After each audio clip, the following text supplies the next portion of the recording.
আরো জোরে বলতে হবে তো। হ্যাঁ, আরো জোরে।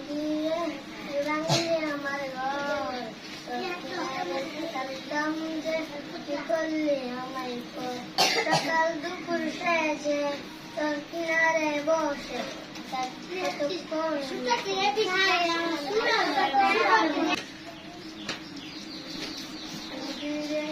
বাংলি আমার ঘর তোর কিনারে যদি করলি আমার সকাল দুপুর সেজে